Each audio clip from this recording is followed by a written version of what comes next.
This is the Sinister Minister, Father James Mitchell, and you are listening to Aaron, Nate, and Chad on the Reliving the Extreme podcast. Make sure you smash the like button and share, or you will burn in hell.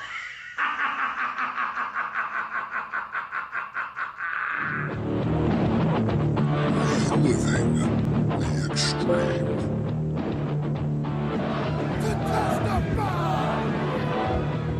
My name is Bubba Ray Dudley. I don't need a weapon. My hands are my weapons.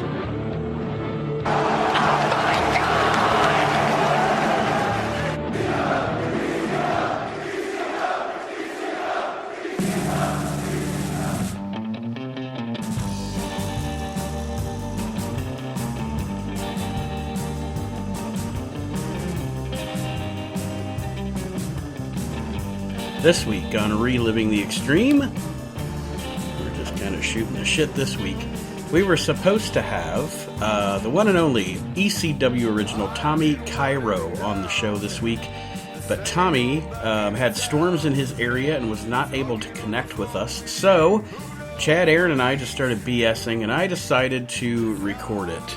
And that is what you're going to get for this week's episode of Reliving the Extreme. We have rescheduled with Tommy to have him on the show next week. So stay tuned, because Tommy Cairo will be on the show next week to talk about his career, his time in ECW, and many, many other things, including his feud with the Sandman, and the fact that Tommy is going to be on Saturday, July 24th, 2021, at the historic Hamburg Fieldhouse for the Legends of Hamburg event. So if you have a chance to go to Hamburg, Pennsylvania on the 24th of July, please go check out Tommy Cairo, and all the other stars that are going to be there. Now, that's one of the things that we were BSing about when I decided to start recording the show, was we were talking about this Legends of Hamburg event and how star-studded it is. We get into that. And then, of course, because we are who we are here at Reliving the Extreme, it becomes a comedy bit, which I think you guys will enjoy. It's pretty funny. And we talked to Chad about his time on the Jerry Springer Show and many other topics here this week on Reliving the Extreme. No TV review, of course, because we were supposed to do the interview with Tommy, so nobody watched the show for this week. But anyway, we will have Tommy Cairo next week here on the show. And he apologizes to everyone for not being able to make it. We understand, weather's a bitch sometimes. But let's get into that. When I said Legends of Hamburg, initially Chad thought I said Legends of Hambone, so that leads into something. And then we just have a whole lot of fun for about an hour. Just a little behind the scenes of us just shooting the shit here this week on Reliving the Extreme. So I hope everybody enjoys.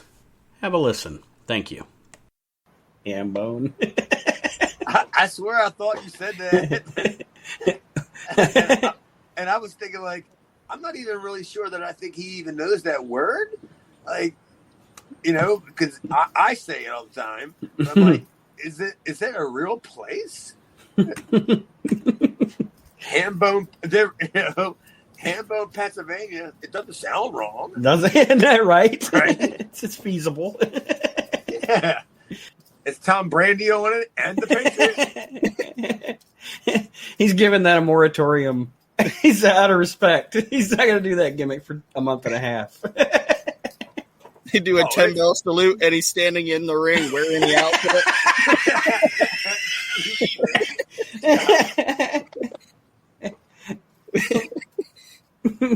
Yeah, you better be recording this shit.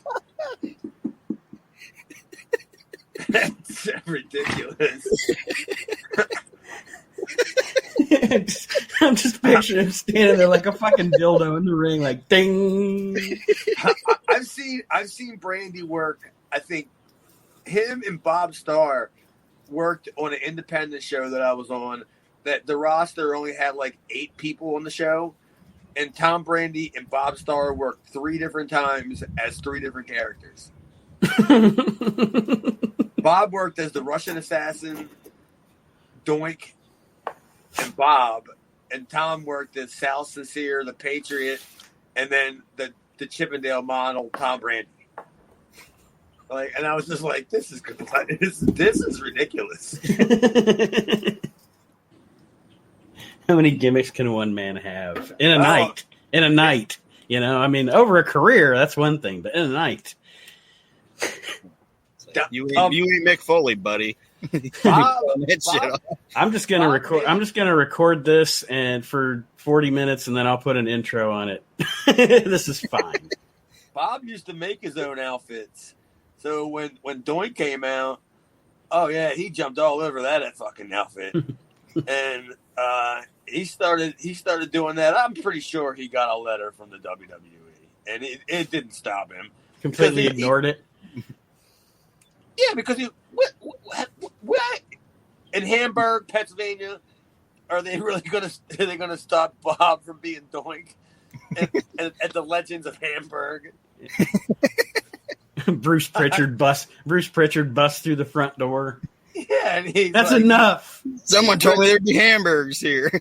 he rips that mask, the head of hair off of Doink, and it's Bob Starr. And then he goes like, "What?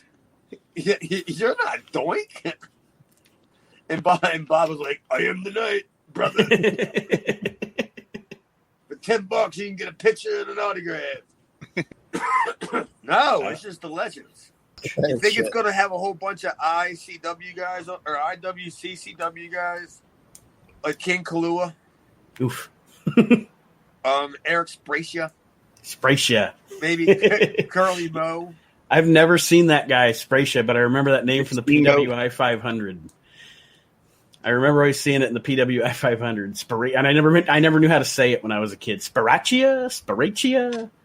Why would you even try to say it? I think just saying it tonight's the first time I think I've ever said it out loud, like in public, because the guy's a total fucking Hamburg. Yeah, when I see him teaming up with like Vic Steamboat, and I'm just like, what a tremendous fake tag team these people are. You know, these guys are not tearing it up in Boston. These guys are really going nowhere.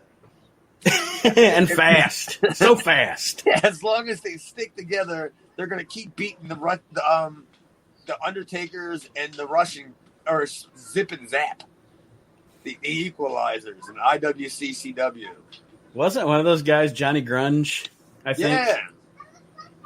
I love it when I come across the tape that has IWCCW on it, dude. It's my favorite. Because they'll show you some of the fucking most pathetic stuff you've ever seen, like that Boston independent stuff, and anything that has ECW original Tony Rumble on it. You know, it's always bad. It's never fucking good. And then they'll sprinkle in like when they used to run them shows like down south or whatever, when they would have like Carlos Colon on them, and like Ric Flair and Austin Idol, that famous like clip in the video where Austin Idol's walking around with the NWA world title over his head because he beat Flair, but it had the big white dot in the middle of the ring. Mm-hmm. Like it would have that kind of stuff, but for the most part, them shows were just rotten. I mean, they weren't any good, but for me that was always great when you could see what Curly Moe was up to when he'd be at the mall walking around, but not for very long. Because he was like well over 500 pounds. So he was walking and he had a bunch This of kids. thing is actually pretty stacked. Huh? These are the shows that this thing's actually pretty stacked for like people. Like the Legends of Hamburg are Bob Orton Jr., all right, The Godfather, Marty Jannetty, Davey O'Hannon. He's legendary for other reasons, I'm sure, than being a wrestler. Nick Patrick, Rockin' Robin, Danny Davis, D'Lo Brown, Ray Apollo. Doink! Yeah. Gary Michael Capetta. Larry Zbyszko, Tony Garea, Steve Lombardi, the Nasty Boys, Jimmy Hart, Johnny Rods, Barry Horowitz, Dominic DiNucci, Todd Gordon's going to be there. Todd Gordon's going to be there. I don't know why, but he is. The Blue Meanie, Kimono Wanalea, HC Lock, Too Cold Scorpio, Little Guido, Bill Alfonso. Jesus Christ. Damn. Tommy Cairo. I'm coming to that show. Tommy Cairo. This Rhino. Tony Mamaluke, Joel Gertner, Tony DeVito, The Sandman. It's the biggest lineup ever. Ali, Jim Molyneux. Simon Diamond, Danny Dorr, Samu. the Amish Warrior. Samu.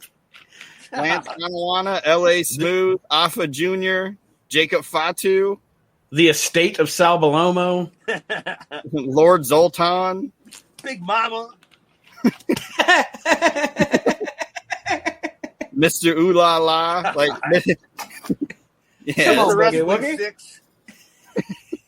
And it's just the list just keeps fucking going. Oh my God. Dude, who would have thought, man? Hamburg, a hotbed. A hotbed for legends. Good God. When is this? This weekend? July 24th, I think. Is that the same weekend? That's the same weekend as the Nick Cage Matt Cardona match. Said, I hope that's not the weekend that we leave to go on our honeymoon. Because I already told Jess there ain't no fucking chance that I'm missing fucking Nick Cage and Matt Cardona. I've never ordered a fucking deathmatch pay-per-view. I mean, I have tons on DVD that my friends gave me and shit like that, and I watch it every once in a while, and I was even in one. And but this I gotta see. Because I mean, Nick Cage is gonna fucking beat the shit out of Matt. Well, theoretically, I bet you at the end of the day, Matt Cardona probably could beat up Nick Cage, but Nick Cage is going to get the first shot in, so it's going to be way harder for Matt to fight from behind, you know. But did you hear him on Busted Open? I'm going to give them a shout out. No. Nick Cage was a guest on there. Thank God it was fucking Sirius XM radio. I don't know. He only dropped about 27 F-bombs. And he literally said, he goes, I'm going to carve this guy up when I get that pizza cutter. And he's like, he's like, that you could bet on. Like, he goes, anything else, I'm not going to guarantee any other thing I'm going to do because that shit just happens. But he goes, I am going to fuck him up with that pizza cutter. And I was like, anytime you threaten a person and you involve the fucking kitchen utensil, you know, that's used for separating an Italian delight. I mean, now you're talking felonious stuff.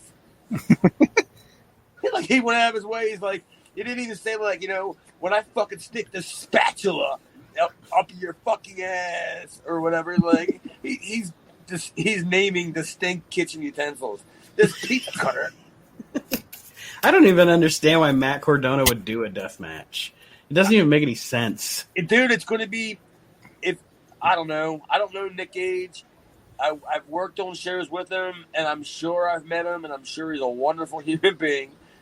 I'm sure when he drove, he used his right and left turn indicators.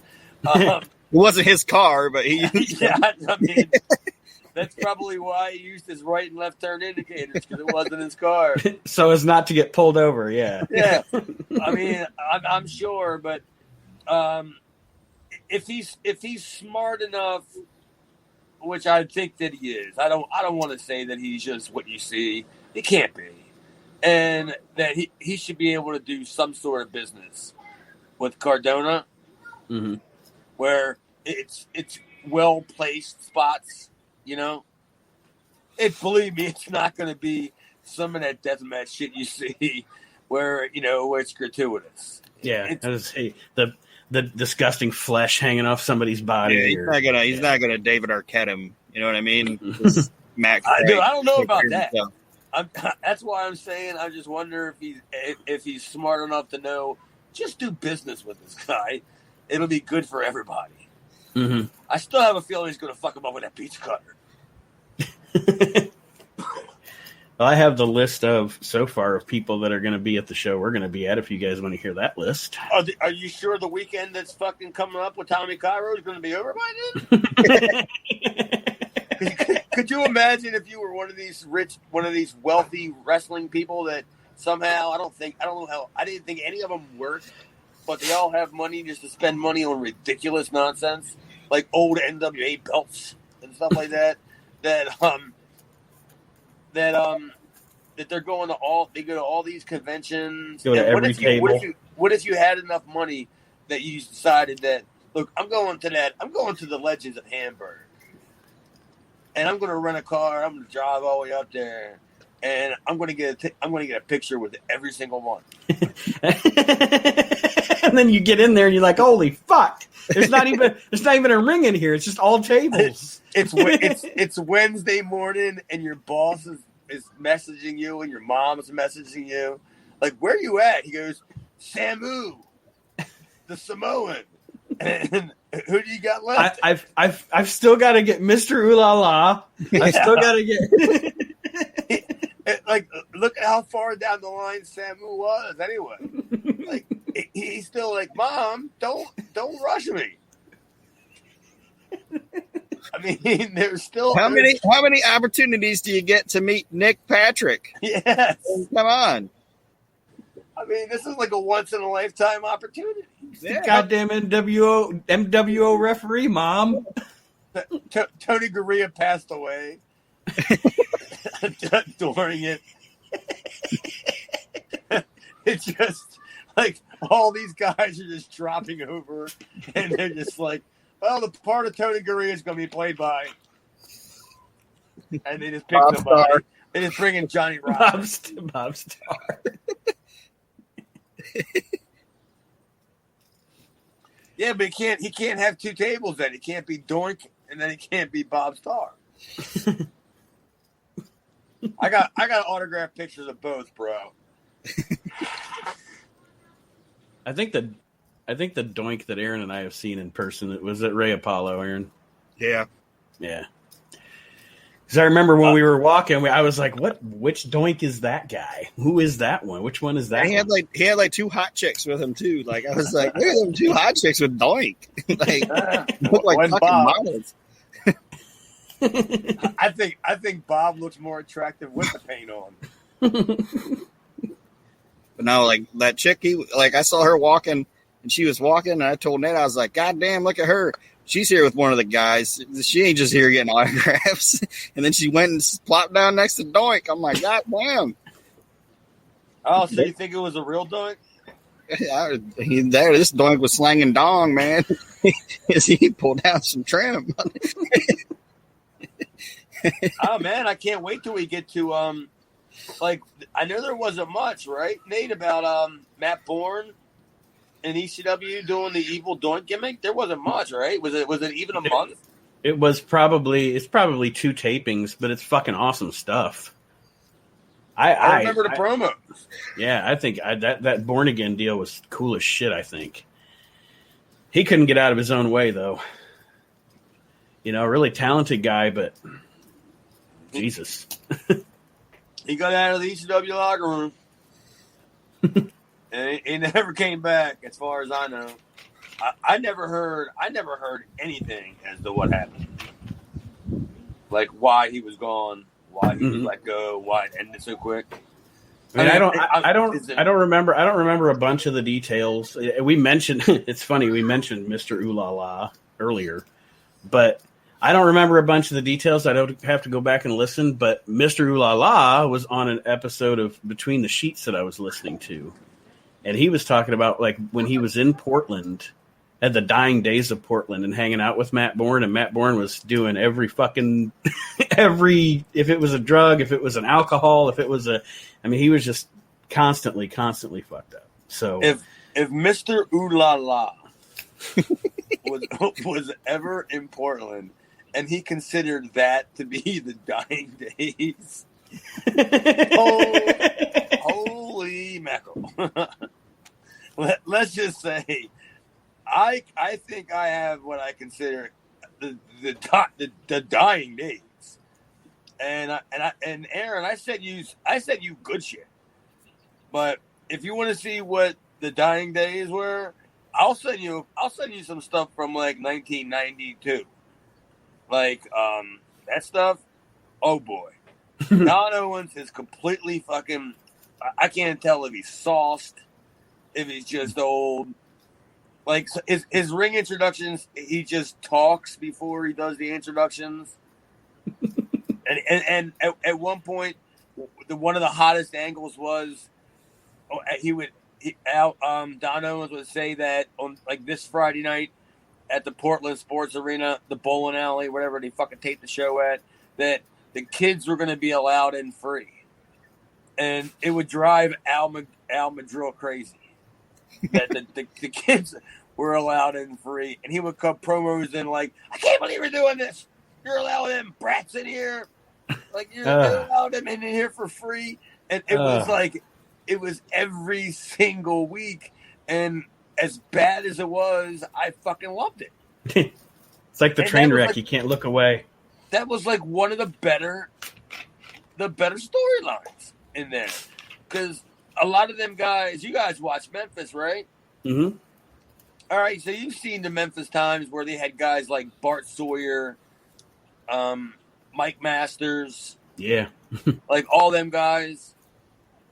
Like they all came in from Portland at one time. They all just traveled together and went to Portland at one time. That stuff was some of the dying days. That even with the Raven stuff, Scotty knew it. Me and Raven used to talk about it all the time when like we would travel together. We traveled together not a whole lot, but when he was like and doing this swing or up some shit.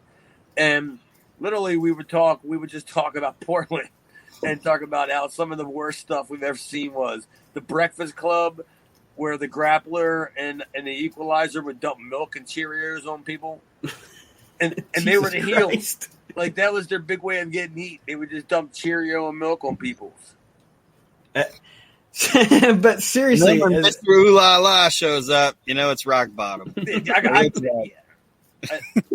The dying days. that shit's been rotten. Decomposed. That's old produce right there. Yes. If it really is some of the last Portland stuff, I might have it because I have a couple of other Portland promotions that ran after the Oregon State Athletic Commission basically shut them down, shut down Sandy Bar, and then he ran Championship Wrestling USA, and then came back again with Portland Wrestling. So I might even have it. So I got to go see if I got Mr. Ulula. Is it sick? Is it sick and twisted that as a wrestling fan, I like to watch a promotion die? Not that I want it to die while it's happening, but to go back and watch the end of a promotion sometimes is fucking fascinating. I don't know, like the last of World Class, or watching the awful end of the AWA, and I mean stuff like that. Sometimes just as a morbid curiosity. On a mainstream level, look how quick like WCW bottomed out. Oh yeah, you know what I mean? Like not even just with like the talent and everything they had, just the production values of it and everything like that. It was. Like, and just think, they had better ratings before they went out of business than Raw has now. Yeah. Yeah. Like they were still a more successful TV show. They were still at least doing it in the twos, like somewhere in the middle twos, 2.3, 2.5. Raw's not getting 2 people, much less 2 million. Right. Like you talking about watching a promotion die right in front of your fucking eyes. Turn your fucking TV on USA on fucking Mondays.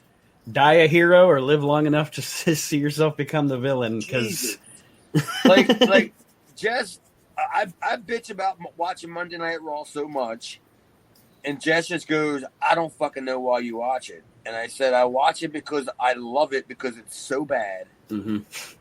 And like I posted that I don't mind having my intelligence insulted. I'm not going to get anything out of this. It's just going to be bad. So why not enjoy it? Drew McIntyre's Loch Ness monster sword, things like that. Dude, Yeah. so much stuff happens, and I picked up. They have to go. They got to go live soon in front of people because this Thunderdome stuff is really brutal.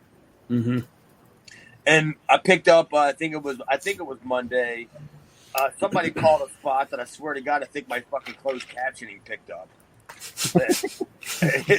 I'm like, why didn't he say it any louder?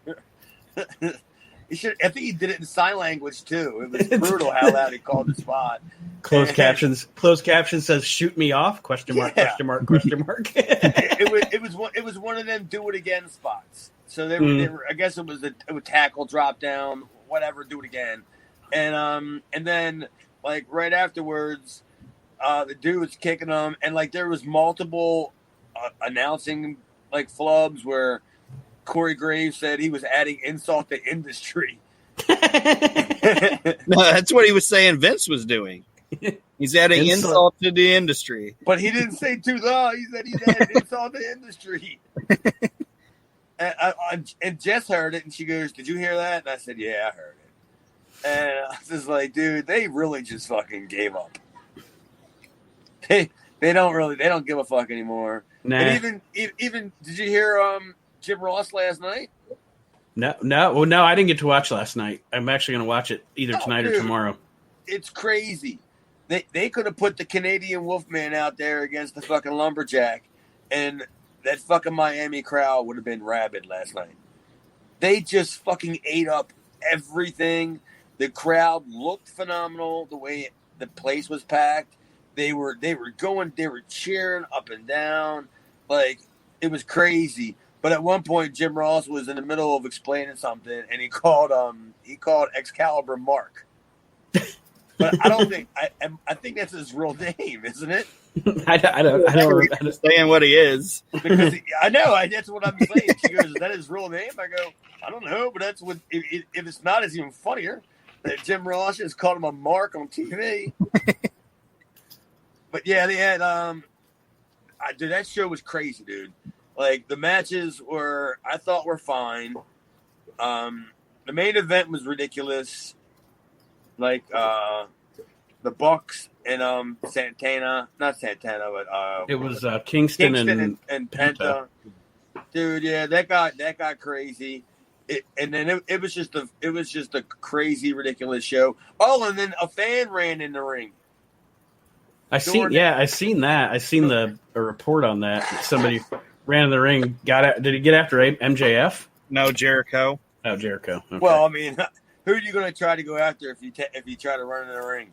I'm going to try to run after the 24-year-old young, good-looking athlete guy, or I'm going to run over the 50-year-old guy. I got to take that big lady over there. When do you see the shoes Jericho's wearing?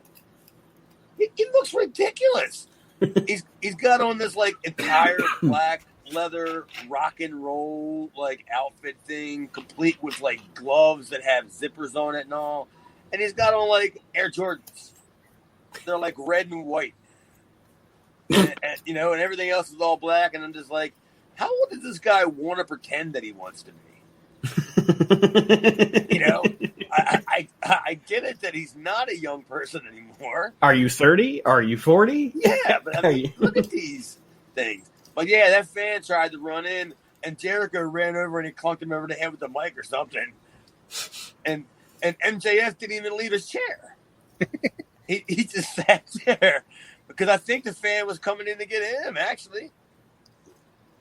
Because somebody said that MJF cut a promo before they came back from break. Mm-hmm. Because as soon as he came out is when they went to break, that he cut a promo about Miami, about how scummy everybody, all that nonsense, right? About the people. So when they came back from break, the crowd was fucking hot, and that's fucking 101. That's I love that. I love that post he made on Facebook about how. I was just getting ready to look that up. Okay, this is what he says. This is what he put. Not having to perform in front of the dirty, smelly marks for the last 15 months has been the highlight of my career. The thought of having to stand there tonight in front of all you again with your buck teeth, eyes crossed, and dirty clothes shouting AE dub makes my stomach turn. Pukey face. Didn't he put the pukey face emoji? I mean, I hope I get to run into this guy one day.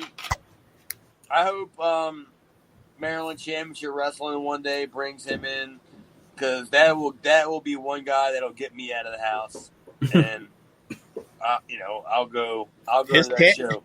His cameo price is amazing too. What's it, like $5,000? $500. Yeah, If you want 20 minutes or 20 seconds of MJF cutting a promo on you, gonna cut you $500.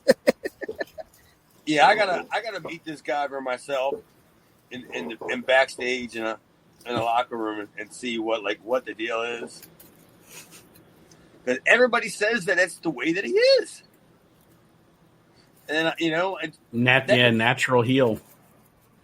Yeah, but you really can't. Nobody's that really much big of a dick. I don't think, right? Other than Ole. Yeah, but Ole will really fuck you up. True. Now. I would mess with Ole now. Yeah. I mean, get over here, whippersnapper. Imagine if him and Bob Roop decide to get together one weekend and go to a bar somewhere and just get totally fucking hammer timed and then get into a bar fight. Like there's gonna be guys that they're all leaving the bar and the cops come and they're gonna be like, the ambulance are gonna be like all these guys have forearm indents like in their face. And who are the two old guys just sitting over there at the bar? They're just sitting there. They're just taking guys rubbing their fucking forearms in the side of their head. That's what we did to Steamboat. I just found the tape today where it was Mid-Atlantic, where Flair rubbed Steamboat's face into the concrete. I think that was 79, wasn't it? Yeah. Because it has Snuka and the Iron Sheik as the Mid-Atlantic Tag Champions. So yeah, that would have been 79 or no, not 80. Yeah, 79, because that's before anything they ever had up on the network. And the networks, when the network had the Mid-Atlantic shit up, it started in 80. And none of that was on there, so it had to be 79. That's the shit where Steamboat talks about Harley did the sandpaper gimmick to him. Mm-hmm. Yeah. I mean, that's the angle. That's why when I was fast forwarding through what I was recording, and I saw Flair holding the picture up of Steamboat, and he had the thing over his face, and I was like, oh, he just rubbed his face, and that's that angle. But the problem is the quality is not that great. And I found I also came across the Misty Blue Sims porno. Remember her? Yeah. You ever heard about that porno? No, I haven't. The quality wasn't that great. Oh, the quality is not that great. It's on the same tape. It's definitely from the 80s, mid 80s, and it's called Alley Cats. It's about a fledgling women's independent wrestling company. I think Ron Jeremy's the promoter, and he's auditioning all these young girls. You get it auditioning. Yeah.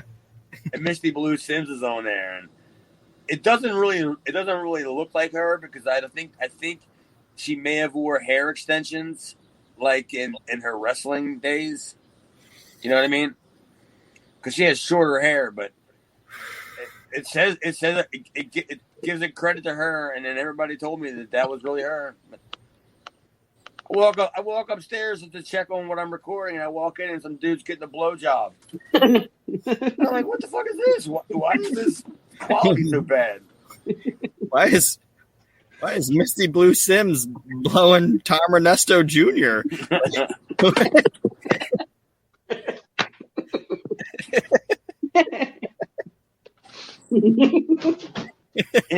It's amazing now that I'm actually finally finished doing all the Mike Tenay tapes. Done.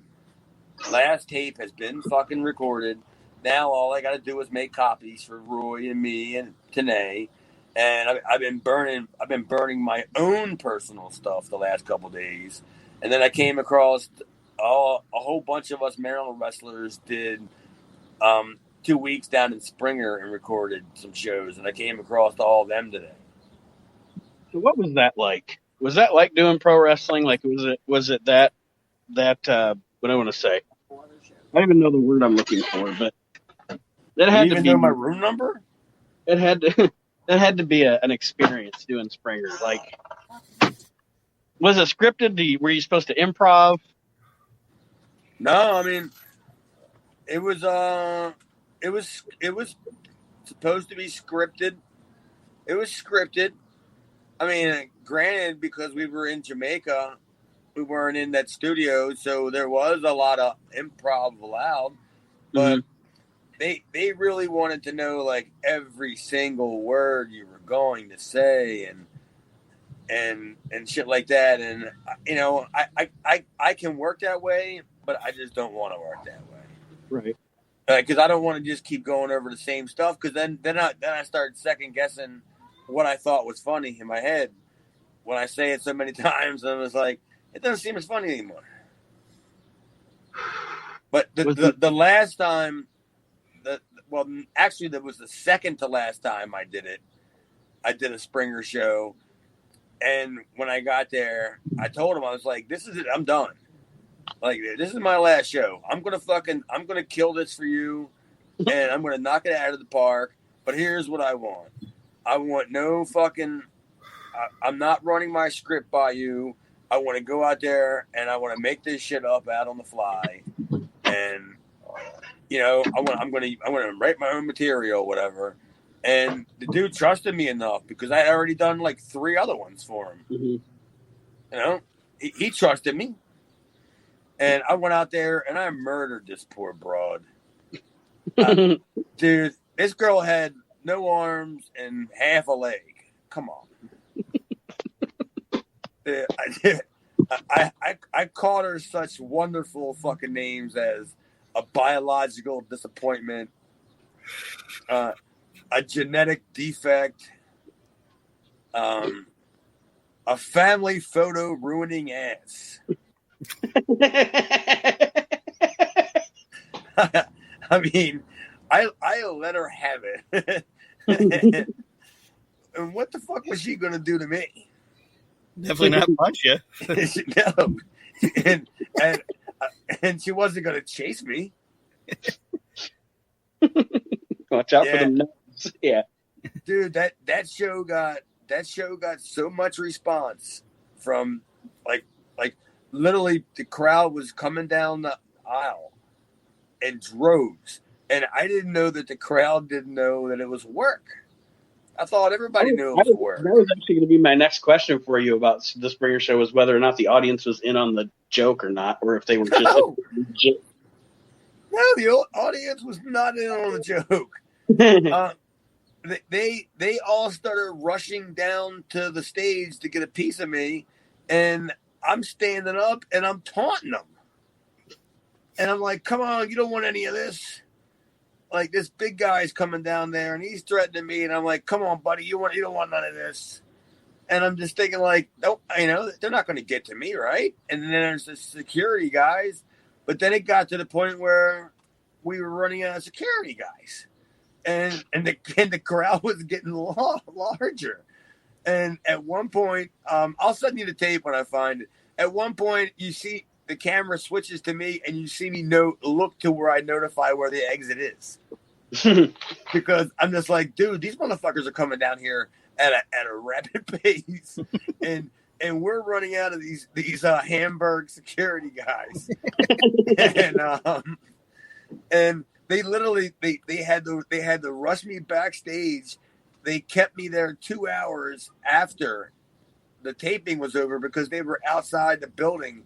They were like going to burn the building down. They were trying to get me, and then they literally had to move my hotel because all the people knew where the Springer guest stayed at, and I'm just like, I'm going like Toby, like my buddy, the guy that I've been dealing with, the producer guy, and I'm like, what the fuck's wrong? And he's like, these motherfuckers want to kill you. And I go, why? And they go, like, dude, you went out there and you murdered this fucking handicapped woman, like, on national television. Like, and you called her, like, the most absurd things you could possibly call a human being. And, you know, they're pissed off at it. And I'm like, yeah, but they get it, right? He goes, no, they don't fucking know that it's a work. And then literally I started to panic. And I start running around like, oh my god, what am I gonna do? What am I gonna do? What about the question askers? Were they plants? Do you know? I think so. Mm-hmm. I've never seen anybody asking them questions. I've never seen anybody like giving anybody questions. Right. But they have to be. They just sound like they may have gotten them when they walked in, when they come into the building. Mm-hmm. They do have people that kind of like did surveys and shit. So they may have asked them, "Hey, do you want to talk? Right? Do you want to say something?" But dude, I've gotten naked on the show fucking every single time I've been on it. It's been ridiculous. I got 2 weeks in Jamaica for free for the show when I only did I worked 1 day. Ask who paid better, Paul or Jerry? Jerry. I got all Paul's money. I mean, I got all Jerry's money at one time. I'm not even sure I still got all Paul's money. I think I'm still going back to my old childhood house, checking the mailbox, seeing if a check came for like $60 or something. Gonna say it's for the Hamburg tapings. Who's that? Do you guys know that? What's that comedian's name? Is it Pablo Francisco? Yeah, he does that shit. You ever seen his routine about the Springer Show? He does that thing where he's like, Jerry antagonizes him. Jerry's like, are you going to let her call you a punta? She called you a punta. Are you going to let her call you a punta? And it's funny. I can't, obviously. I'm not a comedian, so I can't be as funny as him, but it's a great routine. Well, the gimmick is, I asked my producer, I said, hey, man, how do you guys get away with this show not being just a work? And it's because Jerry don't know the stories. Mm. Like, he's not briefed on the stories. So everything's a work, but according to Jerry, he's seeing it for the first time. Yeah, I mean, he's just reacting to what's going on just like you are. Yeah. And like, I can't believe that he's had me on his show 4 times. And like, he hasn't, like, literally, I think it was maybe the second or third time I was on.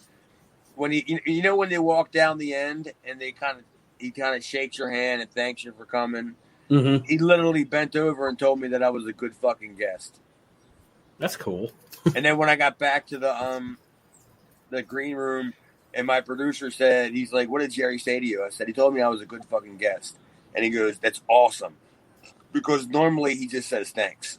Mm-hmm. Which, yeah, and it also means, like for the future, it sticks in his mind. Hey, get that guy back here. Yeah, because he didn't have to do anything. Mm-hmm. Where do you see what a picture I posted today for me and the Jamaica one?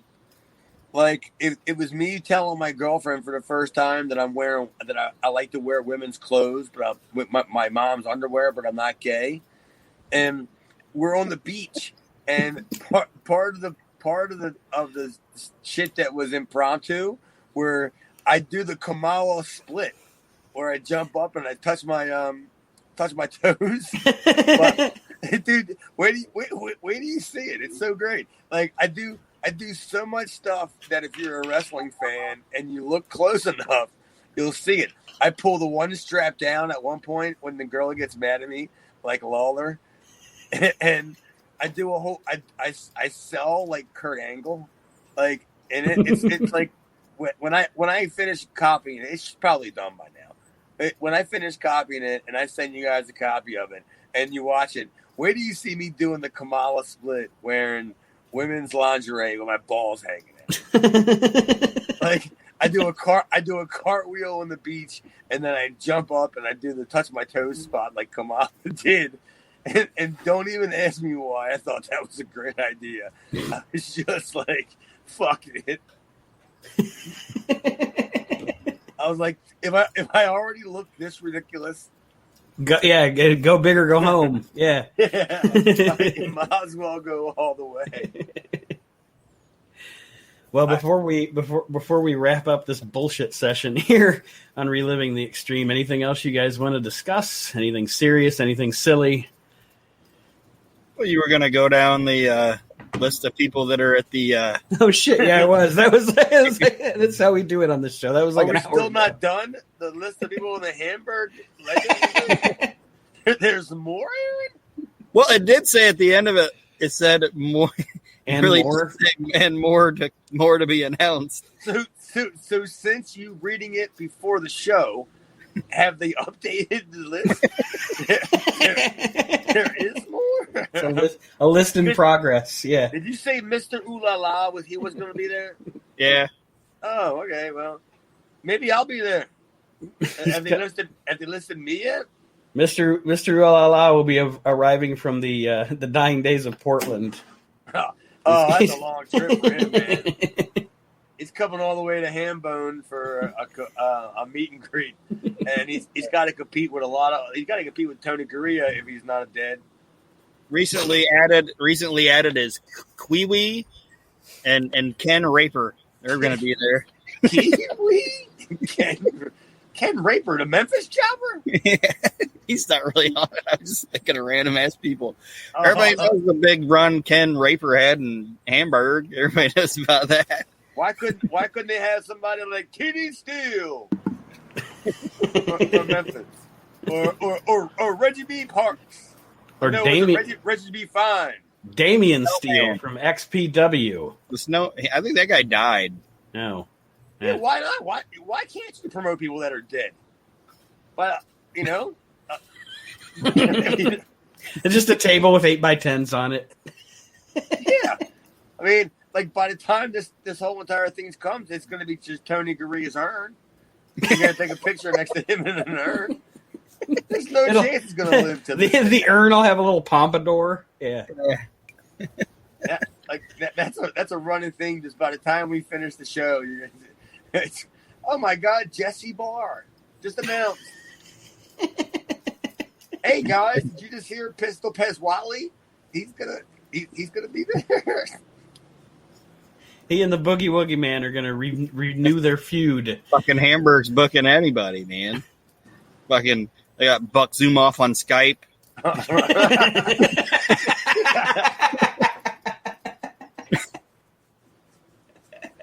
On location. Yeah. little boom box in the background. Like after you, now it's just a matter of just making up as many absurd random people that are going to be there as possible. And Jess knows that I'm one of the kings of beating a dead horse. If you tag me in a thread of something like that, I will just stay up all night long and just think of like Baron Miguel Cicluna. His aunt is going to be there because she's the only survivor in the family. Baroness Mary Cicluna. Yes. Like, dude, I tell you, I'll stay up all night long and I'll just write down names. And I know you guys have work and all that shit, but if you did like I did, we talked to my other dumb friends, I'd just be messaging you all day long. Just the most random, sweet Hanson. Come to Hamburg and meet George Hackenschmidt. Or no, come to meet pictures of George Hackenschmidt. They advertise you can get an 8x10.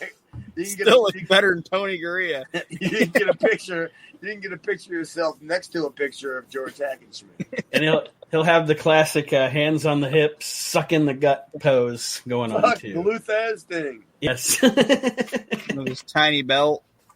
I mean, by the time we finish the show, have they added Nick Goulis?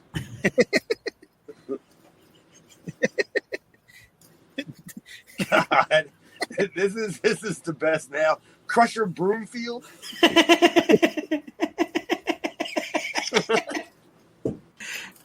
Crusher Broomfield. By the time we get to all the plugs, they're gonna have the Great Mephisto. Who is the guy that managed the Moondogs? Richard. The guy with the helmet? Or am I thinking of a different guy? That's Wild Red Berry. Later on in the 90s. Richard, I can't think of his name, but dude, he was a dick manager. I didn't have a problem with him. By God, the Moondogs, it's just too bad that the Moondogs didn't draw fucking flies in 1990, 91. It was 91, 92. Jesus, now you're going to kill me. As soon as I get off of here, I'm going to fucking go upstairs and fucking pop one tape in, and then it's going to pop right up. But damn, the Moondogs used to murder people on TV. Did you guys watch any of that shit? No, that's I don't think I've seen much of that, unless I've seen some on YouTube. There's a YouTube video of Austin Idol. I think it's called "The Best of the Moondogs." I think it may be number 8, but it's when after like every single week it was the baby faces like Lawler was bringing in a new partner because the Moondogs were beating everybody that he teamed up with. Mm-hmm. But then he brings in Idol. Well, there was a problem where Idol's plane didn't come in, and he was late. And the Moondogs were beating everybody up, and Idol runs in with his fucking luggage, and he's bashing him over the head, and luggage is flying, clothes are flying everywhere, and he cuts this promo.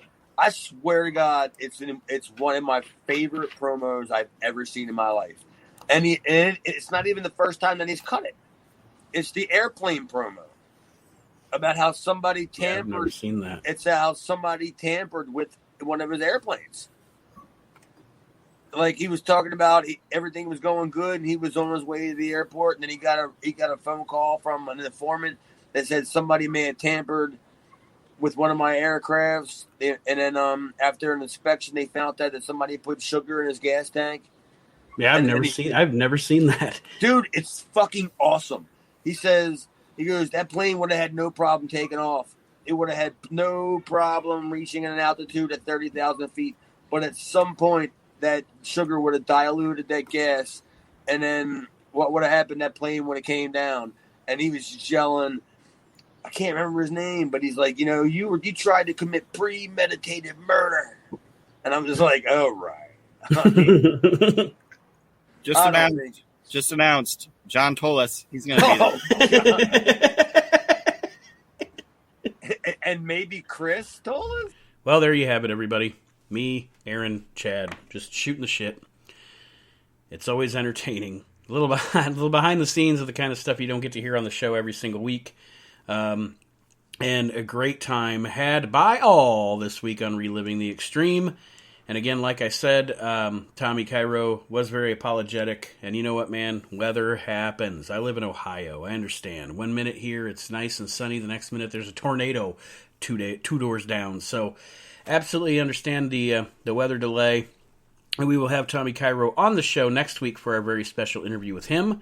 And, of course, check Tommy out amongst the other stars that we mentioned during our little BS session there at the Legends of Hamburg event on July the 24th in Hamburg, Pennsylvania. Now, the event I never got to talk about while we were discussing other things.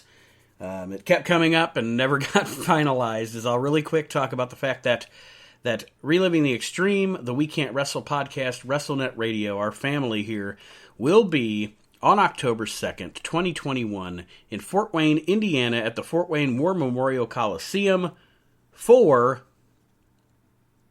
the Heroes and Legends Wrestling Convention. I've been to a couple of these. They're always very well done, very professional, and we will be there, but also guests at the convention, October 2nd, 2021, will be Rikishi, Sabu, The Headbangers, Gangrel, Headshrinker Samu, Kevin Thorne, Elijah Burke, Congo Kong, Let's see here. Who else is going to be there that I've seen so far? Kevin Sullivan is going to be there. Missy Hyatt, Juventud Guerrera, Super Crazy, Al Snow, Francine. So there's some ECW originals that are going to be there. So join us, the We Can't Wrestle podcast, the Reliving the Extreme podcast, and of course WrestleNet Radio 24/7, 365 on the internet. Wrestling Talk in Fort Wayne, October 2nd.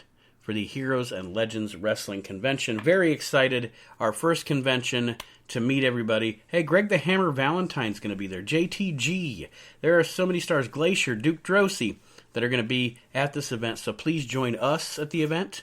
And please keep listening to the show. Like I said, next week, Tommy Cairo will be here for our very special interview. And I want to encourage all of you, because I am, if nothing, a shameless promoter, a shameless schlack here. Check out WrestleNet Radio. It's 24/7. It's 365 wrestling talk for you on the internet. You can download the app in the Google Play Store. Please do so and give us a listen. So thank you for joining us, everybody, this week on Reliving the Extreme. I'm Nate Maxon, and we will see you next time with the Iron Man, Tommy Cairo, here on Reliving the Extreme.